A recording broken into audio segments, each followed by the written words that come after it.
ভোর থেকেই ঘন বর্ষা প্রাকৃতিক রূপ দেখল তিলতম্মা। ভোর রাত দিক থেকেই প্রবল বৃষ্টি, তারপর কিছুক্ষণে বিরাম দেওয়ার পর ফের বৃষ্টি নামে কলকাতায়। আকাশ জুড়ে ঘন কালো মেঘ। বৃহস্পতিবার সন্ধ্যায় কিছুক্ষণ পর থেকেই আবহাওয়া পরিবর্তন হতে শুরু করেছে। রাতভর কখনো ইলশেগুড়ি, কখনো ঝিরঝিরে বৃষ্টি হয়েছে। বঙ্গোপসাগর থেকে বিপুল পরিমাণে জলীয়বাষ্প স্থলভাগে ঢোকায় বাংলায় বেশিরভাগ জেলাতেই ভারী থেকে অতি ভারী বৃষ্টির পূর্বাভাস দিল আলিপুর আবহাওয়া দপ্তর। তো বৃষ্টির দাপট চলবে বলে জানানো হয়েছে। উত্তরবঙ্গে এমনিতেই ভারী বৃষ্টি চলবে, দক্ষিণবঙ্গে ও বৃষ্টির পরিমাণ বাড়বে। মৌসুমী অক্ষরেখা পাশাপাশি প্রচুর পরিমাণে জলীয়বাষ্প বঙ্গোপসাগর থেকে স্থলভাগের আসার কারণেই এই পরিস্থিতি বলে জানানো হয়েছে।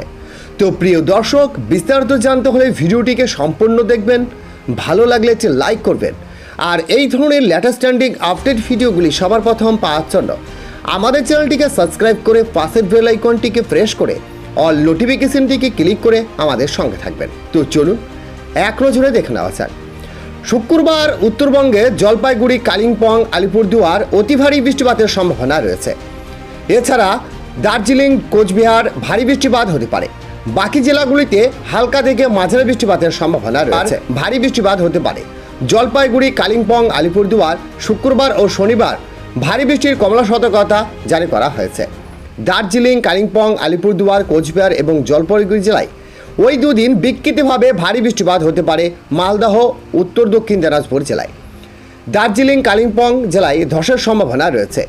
উত্তরবঙ্গে নদীগুলিতে জলস্তর বৃদ্ধি পেতে পারে। দক্ষিণবঙ্গে উত্তর চব্বিশ পরগনা, দক্ষিণ চব্বিশ পরগনা, পশ্চিম মেদিনীপুর, পূর্ব বর্ধমান, বীরভূম, নদিয়া, মুর্শিদাবাদে বজ্রবিদ্যুৎ সহ ভারী বৃষ্টিপাত হতে পারে। পূর্ব ও পশ্চিম মেদিনীপুরে ভারী বৃষ্টিপাত হতে পারে।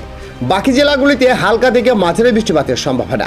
রবিবারও বিক্ষিপ্ত হবে বজ্রবিদ্যুৎ সহ বৃষ্টি এবং দু এক জায়গায় হওয়ার সম্ভাবনা রয়েছে। কলকাতা ও তার সংলগ্ন আকাশ সাধারণত মেঘচ্ছন্ন থাকার সম্ভাবনা রয়েছে। সর্বোচ্চ তাপমাত্রা থাকতে পারে 31 ডিগ্রি সেলসিয়াস আর সর্বনিম্ন তাপমাত্রা থাকতে পারে 26 ডিগ্রি সেলসিয়াসের আশেপাশে, এমনটি জানিয়েছেন আবহাওয়াবিদরা। তো প্রিয় দর্শক, আজকে এই ছিল লেটেস্ট আপডেট।